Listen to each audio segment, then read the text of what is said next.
All right, here we go. I guess here we are. This is the first official episode of Babecast. For anyone who actually does see this, I'm sure you'll figure out within the first few minutes why we call this Babecast. Right, Babe? Right, babe. All right, so Babe over here, this is Annie Catherine, and I'm Garrett Fox. Hello. You guys, some of you may have seen us on the show called the Beer and BS Show. I'm going to call it BS for now, just to keep it listener friendly, but you guys can fill in the blanks there. Um, and it's very exciting to see such a cool network popping out of this Google Hangout stuff. I'm seeing more and more shows coming on this way, and I'd like to thank Michael Shanklin for all the work you've been doing and putting this thing together and getting organized for everybody else as well as yourself. I probably wouldn't have gotten this far without your help trying to get this show up and going. So thank you for your service. I'm not sure. Okay, we got the voluntary values logo up there on the screen. That's good to see. I'm glad I didn't have to figure out how to do that myself. I will eventually. This is, like I said, this is our premiere episode, and Annie, so I guess just to kind of get everybody hip to who we are and why we're here and what we're doing, I'm not going to put any labels on you, but you care to share with everybody how you came to be? Insert your label here. Um, my label, I guess, is an anarchist. I guess you could qualify that anarcho-capitalist, voluntarist, whatever, but I usually just say anarchist. And I came to be this way. I pretty much started out as a libertarian, and kind of just kept going down the rabbit hole, and eventually So what was it that there it made was. you interested in any political party whatsoever? It was Ron Paul. It was 2008 election stuff. I read his book, and then I started identifying as a libertarian. Before that, I was kind of a nothing. Um, I didn't care much about anything. I guess I leaned Republican, but Sure. he kind of brought me into libertarianism, and then it was actually Porkfest, the influences of a bunch of people there, that turned me into an anarchist. Okay, and we'll circle back to that too. I guess I can give you the little what led me up into the liberty movement, if you will, or anarcho-capitalism, agorism, voluntarism. Pick your flavor.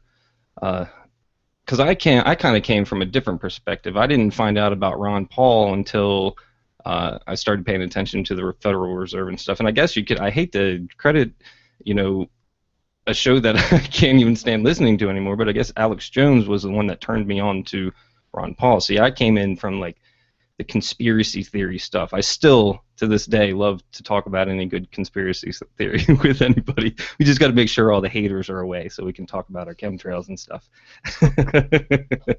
We won't go there. We won't go there tonight.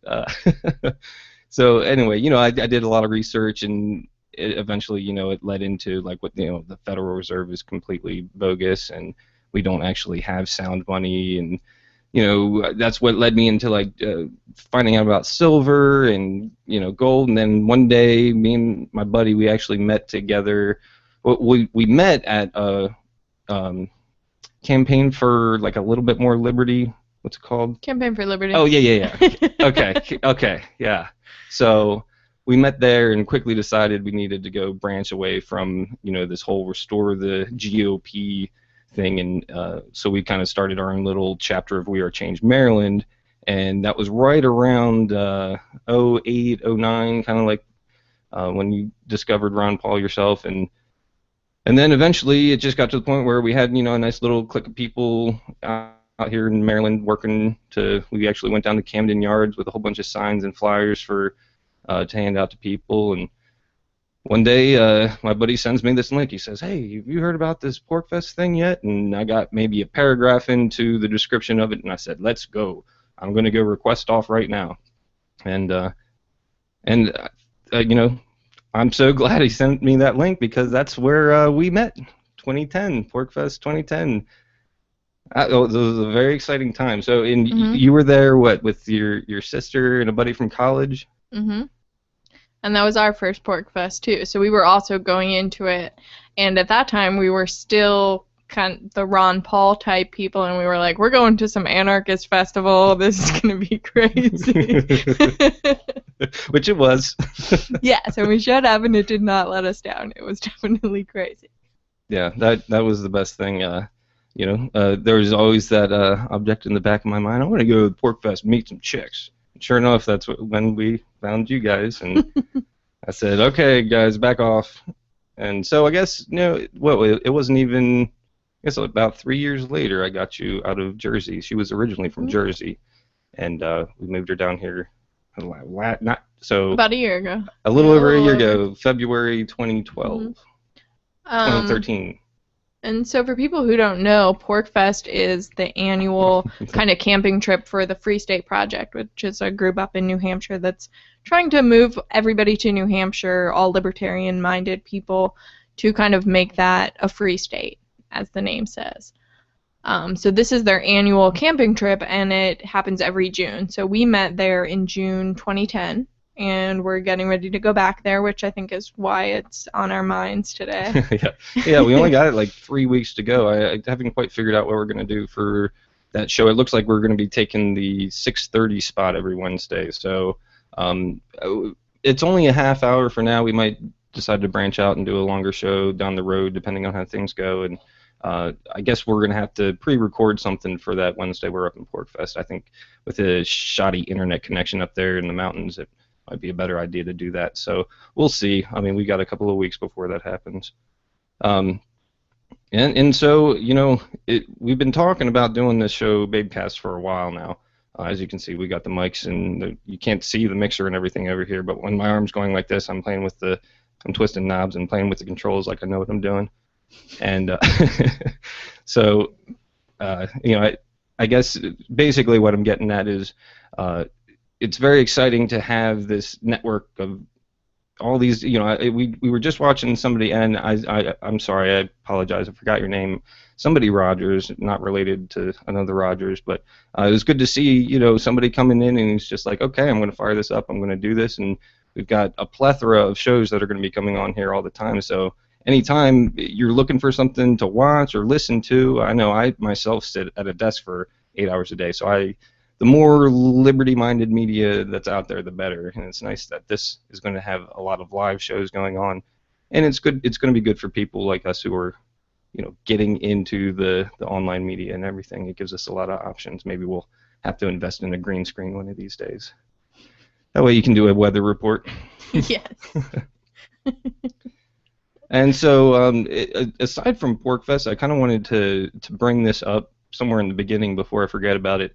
We're currently in Baltimore, Maryland, and I just wanted to let anybody know that's out there. We've got this thing on Meetup. It's called the Baltimore Bitcoin Discussion and Meetup.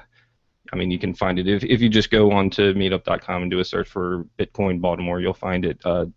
Let's see, it's tomorrow at 7 o'clock. So I'm kind of glad we decided to shoot for Wednesday instead of trying to do the show tomorrow. But I just wanted to let everybody know it's really neat. This is being held at the very first bar in Baltimore to accept Bitcoin for beer, even. I remember we found out about that some random post. I don't know. You saw the article and shared it with me. I was like, oh, cool. We got to get down there. Maybe they'll do some Bitcoin meetups.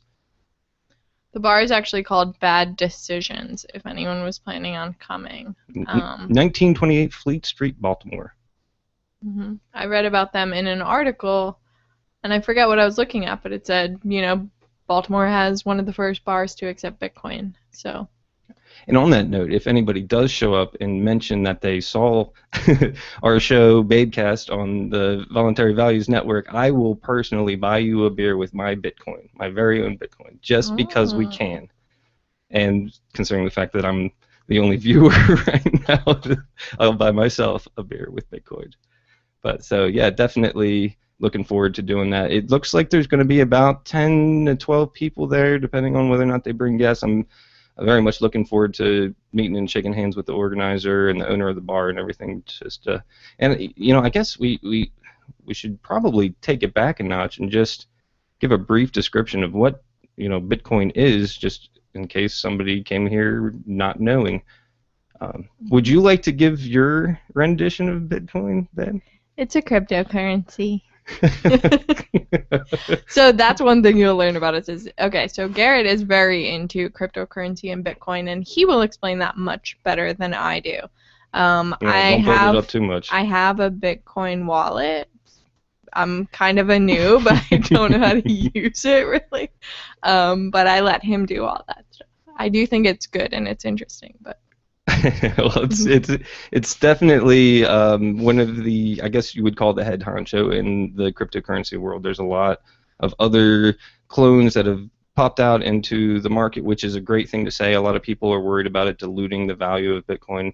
I think the only thing it really does is contribute to the value of Bitcoin and spreading the word about alternative currencies in the digital form. I had an interesting thing happen to me with my Bitcoin wallet. I opened an account, or I can't even say an account, I opened a wallet back in 2012, like September 2012, and my buddy had tipped me 0.3 Bitcoins into the wallet that I had set up. I was doing a little podcast back then, which will remain nameless, but we did have a little tip jar on there. So he's like, here, I'll send you 0.3 Bitcoin just to get you started. I'm like, oh, cool, sweet. I'll buy you a beer at Porkfest. How much was the 0.3 worth at that time? About $5. Okay. Yep. And so, long story short, I forgot about the wallet. I lost my password. Well, I didn't lose my password. I just never really stored my password. I didn't really think it was going to go anywhere. And then just with the recent trends, I don't know, maybe last September, it picked back up again. So I finally tracked down the password, logged into my my little blockchain app, and saw how much that had turned into. So it went from basically that tipped. I'm not going to beat around the bush. It turned into $180 or $168, something along those lines, all from like this one little tip a couple of years ago. So that just reinvigorated my whole oh, that's right, these cryptocurrency things are out there. So very glad that I did that, and I didn't go spend it all at once. I'm very proud of myself for that. But I did start playing on a little online Bitcoin poker site and quickly realized I need to quit doing that because it goes away just like my chips on a real table in the casino. But I've since made a couple more deposits, and there's actually a really good website out there for anybody that's looking to get into Bitcoins and actually needs to purchase some. You can find out everything you need at blockchain.info or WeBuyCoins.com. Or not WeBuy. WeUseCoins.com. I should totally have that up in front of me since I'm plugging them. But that's where I found this guy that was willing to let me purchase $100 worth at the time of Bitcoin. I just had to take the cash and go deposit. I had to go to my bank and make a deposit to his account. And then I sent him the confirmation. I sent him a little photograph of the receipt or whatever. And then sure enough, there it was, waiting on the things. I forget what they call them now, where they confirm the transactions. But it's cool. You get to sit there and watch it, and once you get 3 confirmations, it's there. One of the things I'm excited about at this meetup is that it looks like from the list of attendees, they're not names that I recognize, and that makes me think that it's more of a Bitcoin crowd rather than a libertarian crowd. Oh, yeah. And that's one of the cool things about Bitcoins is it's really branched out. Like, before, when it first started out, I didn't know anybody in real life who had ever heard of Bitcoin who wasn't a libertarian. And now it's like, people in my office are talking about it. Everyone I know knows at least what Bitcoin is. Yeah, and with that whole Mt. Gox thing that happened not too long ago, I had a lot of people in my office asking me, how's that Bitcoin stuff going now? It's like, actually really good. Thanks for asking. You want to ask me again when you're not being condescending? Well, that's like when I was driving up to that meeting the other day with my buddy from work, and this car passes me going northbound on 95, and I see this Bitcoin sticker on the back of his car. I'm like, yeah, he's got Maryland tags too. Catch up to this guy. Run him off the road. I need to meet him. Gently nudge him off the road. Okay. So yeah, that'll make you think twice about putting a Bitcoin sticker on. I'm sorry, this is Baltimore, Maryland. There's not a lot by ways of meetups and groups actually getting out and doing stuff, unless you want to go like door knocking for some delegate that's running this election cycle. But I mean, they still vote. So Yeah. We tend to go up to Philly for events if we're looking for Absolutely. anarchist buddies. Great crew up there. So. Yeah, we'll head up to Philly, and once in a while we get somebody that plans something down in D.C. so we can kind of go north or south on the Beltway depending on what we want to do. But yeah, Baltimore's no fun. We got to get out of here, sweetheart. Mm-hmm. Oh, look at that sun coming in on you. I know. It's Can't like, see oh. my face anymore. Yeah, maybe I should have closed the blinds. Like I said, this is under construction. We're going to do a little rearranging in here. I definitely want to utilize. We have this huge chalkboard wall to my left. It's over there. I don't want to move the camera and point it because it's that would take it away from Annie's beautiful face. But we do need to utilize that as a background because we can do a bunch of goofy stuff. We're looking forward to kind of figuring out what we can what we can do.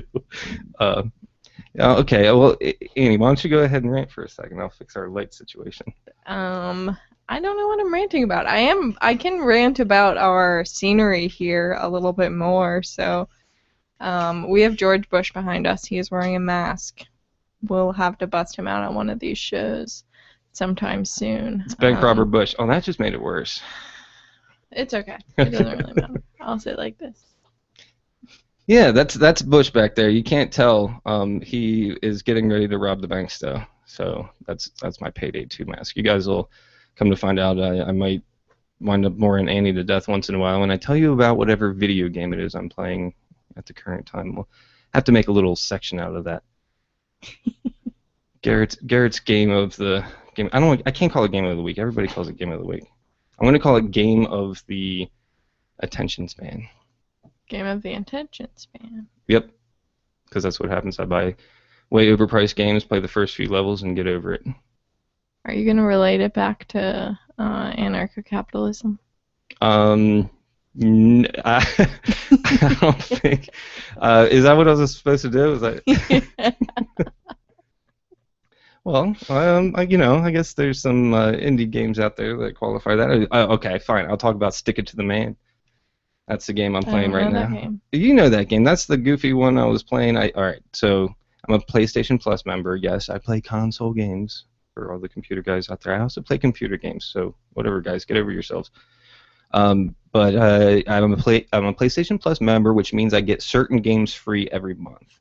I'm still paying a monthly charge for it, but whatever, it's cool. I get to try out free games without having to burn money on that. If I don't like it, I can just delete it. I didn't waste any money right there. And this one's called Stick It to the Man. And it's this guy who's a hard hat tester. Yes, he tests hard hats.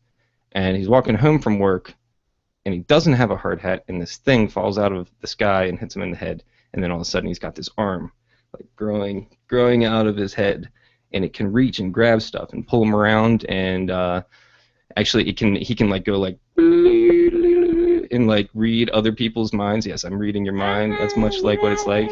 And they'll give you like tips and clues. It's kind of like a platformer meets a point and click adventure. I mean, it's a $10 game if you didn't get it for free. But I was checking it out. I'm like, oh, cool. It's called Stick It to the Man. It's all going to be about like the man, but it's not. The man is like a small mafia, which I guess in essence, I mean, when I say small mafia, it's like 3 guys you're running from the whole game. Yeah, they're much better than the government. Yeah, I mean, it's they definitely use guns and force and violence to coerce you throughout the game. Mm-hmm. If only we had imaginary arms sticking out of our heads, then we'd be okay. That would be libertarian paradise. So yeah, speaking of libertarian paradise, or libpair for the hip, I'd also like to plug another show I do from time to time. Some of you guys may have heard it. It's called The Freedom Fiends. You can check it out at freedomfiends.com. I'm sure if you're here, you've probably heard of that show before. Michael W. Dean and Nima Vadadi started it a few years ago. I was basically a super fan for a long time, and then that's when they call you the little F fiend. And then Nima had to step away to take care of his new family. They just had a baby. Congratulations, Nima, by the way. She's beautiful. And so obviously that takes up a lot of his time. Can't commit to the show all the time. And so Michael sent out the crowdsourcing email and found, I think we're up to like 10 co-hosts now that just rotate through the show. It's great. I found out that I couldn't do this Saturday, and I just sent him an email like, sorry, man, I forgot about this other thing I got going on Saturday. No problem, man. A couple seconds later, I get an email. I get copied on an email, and Lou Sanderfield's going to cover for me. So it's like, it's perfect. And it's a lot of fun. The guy is an audio nut. So if any of you out there in the Voluntary Values network is looking to spruce up your audio, check out his other website called Creamy Radio Audio, and it'll give you all kinds of tips for getting set up. And if you're into audio, don't give Garrett any bad feedback on our audio quality, or he's going to go buy a lot more expensive equipment crap. Like, No. Don't tell us. Just don't tell us. No, the audio's fine. What we're gonna do is, because she's right. The people at Guitar Center know me by name because I keep coming back. All you really need is this little Audio Technica USB. It's a USB mic, so you got the XLR inputs right there too if you want to do it, this style. And then it's got a little USB input, and you plug your headphones directly into the microphone. So you're actually hearing exactly what your computer is hearing, which in turn is what's being broadcast out. So, I actually sound better with the mic up here. I should have been talking like this the whole time. Why didn't you tell me I sounded like crap, babe? Oh, God. Oh, hey, cool. We have 3 viewers. What's up, guys? How you doing? Hi, Hope friends. you're enjoying the show. Welcome to Babecast. Mm-hmm. So, okay, and I guess we could kind of reiterate the name of the show in case you guys haven't figured it out. We are the babeliest babes in the whole babing world. Pretty much. And I tend to forget her name sometimes, so I just go with Babe. Oh, thanks. Just kidding. Like, now I know how it started. You can't screw it up if you just go with Babe. Mm-hmm. But so yeah, I guess a whole bunch of little different things have spurred off of this overuse of the term babe to the point where like we literally hand each other birthday cards and it just says babe across the front. We look forward to babe time. Mm-hmm. That's when we both get home from work and we're done with all of our responsibilities and can go party on Club Couch. Yep. Mm-hmm. I got that from her. That's the fist pump. Yeah. I brought that with me from Jersey. You can bring the girl out of Jersey, but you can't bring Jersey out of the girl. I brought my leopard print, too. That's right. That's a very lovely shirt that you got. Very, very, very good pick over there. I was happy to see that when you were wearing it today. And yes, guys, they love it when you tell them you love their clothes. Whatever. I know. I forgot to put on my Voluntary shirt. I'm just wearing my Grand Theft Taxpayer shirt, which I enjoy. Mm-hmm. That was a freebie from the free market. I actually offered the guy money for it. He said, "Hang on, I'll be right back," and just gave it to me. If only every transaction worked like that. So that was literally the free market. Yeah. You see what I did there. Mm-hmm. All right, Annie. So we covered the whole origin story. Well, at least some of the origin story. Obviously, we can bust out some more detailed stories as we go along on this little thing. We've only got, it looks like, a little over 5 minutes left. So I'd like to give you the opportunity to get out anything that you want. Otherwise, I'm just going to ramble off. I don't know that I have anything to get off my chest. I was kind of still thinking about PorkFest. Oh, okay. Oh, that's right. Because so that's the only thing in my brain. I love it. This one gets home from work today. I'm sitting in here slaving away over the microphones and the keyboards, and she's like, "Oh, hey, baby, like my hot pink tie." Oh, I guess I can't. So whoa! I almost gave it away. All right, so let me rephrase that. She was trying on her big gay dance party costume. I'm like, really, right now? Like, let's get you framed up. Let's get you mic'd up, everything. I almost wore it for the show, but obviously, as you can tell by me getting mad that he mentioned it, it's a top secret. Yes. So I tried on my outfit. I have it pretty much all together. For those of you guys that don't know, it's Buzz's Big Gay Dance Party, and this is kind of the big event of PorkFest every year. It's my favorite event, and it is the event where we met each other. That's right. In 2010. That's right. So that's always fun. We're engaged now, so when people ask where we met, I'm always like, yeah, we met at a big gay dance party. So, like, this is awkward to tell everybody. And if that seems weird to some of you listeners, it really is a premier event at Porkfest, and I don't know that it was originally planned that way. It's just Buzz does such a good job of putting together these parties, not charging people, just asking for donations to get the whole thing up and running. You know, they do a costume contest every year and a pole dancing contest too, which is always interesting to watch. Both of them. Actually, if you guys are interested, go hop on the Porkfest Facebook page and scroll through the pictures, because right here, second place, best gay costume. That was fun. That was fun. He was wearing my shorts. Oh yeah. And we made him this wonderful flamboyant vest. Oh, it was fabulous. It was fabulous. I called it my American fag vest, or my American flag vest. Yeah, and it was Garrett and Eddie, and then some like hot girl.